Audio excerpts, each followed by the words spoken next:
How's everybody doing out there? Excuse the angle while I go off on this rant for a second, because I'm just not doing too well. It takes so much effort to stay on this path, you know? And everyone who knows me as this person.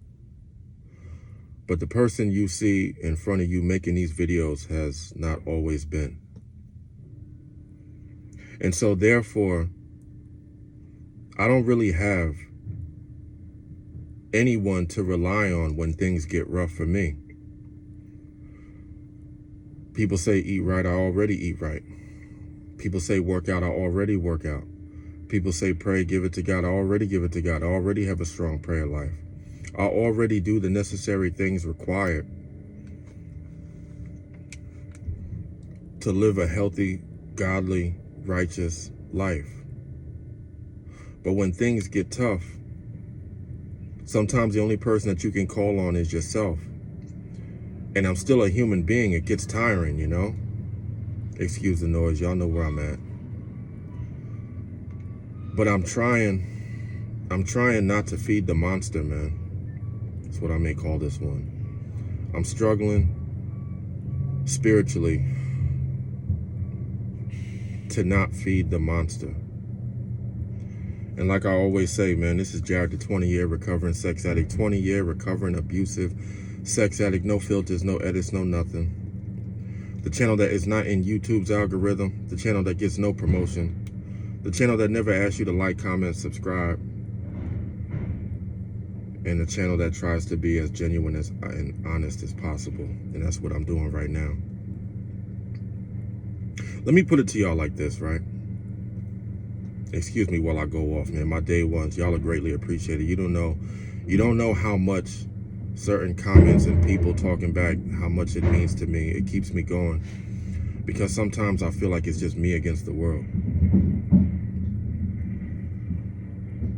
I'm a recovering sex addict. The last few uploads, I've talked about how much I've been attacked in my dreams sexually. It happened again last night. This is the most it's happened in the last couple of months than even when I started this journey a few years ago. And I don't know why. I don't open doors. I don't watch porn. I don't masturbate. The way that some of y'all struggle, and I'm not pointing fingers, nor am I trying to make jokes, but the way that some of y'all struggle with porn and masturbation is the same way that I struggle with trying to refrain from having sex, because I only know one way. And you know what hurts the most? And this is the inspiration for this upload, is the fact that I've gotten called not once, not even twice, but that phone has rang. And first of all, how it's going to be an emergency when it's after 10 o'clock? I know what you're calling for. You know how hard it is to turn down something that's all you've known for 20, 25 years? Let me tell y'all this, man. This is a fun fact about me. The last time I went to jail, which was a while ago, well, a considerable sentence, which was a little over 10 years ago, my sex habit, my pill habit, my weed habit, everything rolled into one. It was so bad that I had to sleep in the tub, because I was taking so many perks and Roxys and Vicodins and Adderall and everything that it thinned my blood to the point where the only thing that would lessen the pain of the migraine headaches that I would get, you know, when you take pills, you thin your blood. I had to sleep in the bath. Jail saved my life. That's the only way that I got clean, because I got locked up. Now, when I'm trying to live a righteous life now, and I've expressed to more than one female that, you know, I'm a recovering sex addict. This is my track record. I'm not in any of my kids' lives. I messed things up so bad. And then you still reach out to have sex with me. How do you think that makes me feel? I mean, the way the world is now, if I wasn't on this path, if I was 10, 15 years younger, I'd be on OnlyFans. I'd be slanging...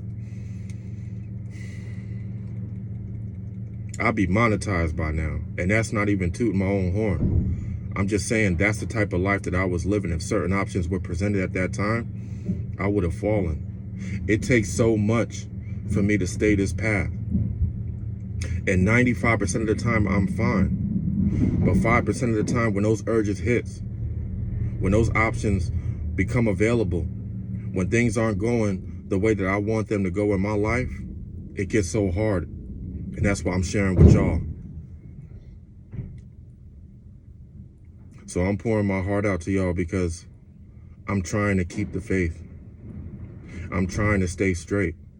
But I struggle too, just like you might.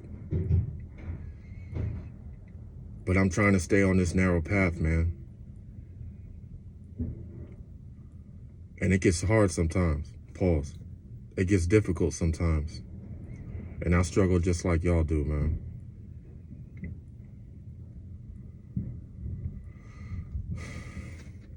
Sometimes I wonder, and I ask God, like, man, you know, am I always going to be a recovering sex addict? Is this going to be what I am for the rest of my life? Don't mind me, that's the truck leaving right now. And then I have to realize that I probably will. Just like an alcoholic, you know, you'll always be a recovering alcoholic no matter how many years sober. You can't entertain those demons. And that's what keeps me sane. That's what keeps me straight, is that every time I open that door and I have sex again, it becomes so much harder to get back on this path. And I messed up once, I messed up twice. And the second time, man, it took me months to get back on this path. So I'm trying. So I'm making this upload to tell y'all, to tell my subscribers, I struggle just like you do. We're all not perfect. I don't even know the last time that I willfully released. It's been months. I don't know. When you live this life, you don't count the days anymore. You don't want to count days on semen retention. That's how you relapse, man. So I thought I'd come on here and share this with y'all, because I ain't got nobody else to tell it to. And it's just crazy because everyone who knows me now, if they could have seen me a few years ago, you wouldn't even recognize the person staring back at you. Sometimes I don't. But anyway, you know my name, you know my slogan. It's Jared, the 20-year recovering sex addict, 20-year recovering abusive sex addict. Discernment over delusion. Live and stand for something greater than one's own self-gratification, man. I love y'all.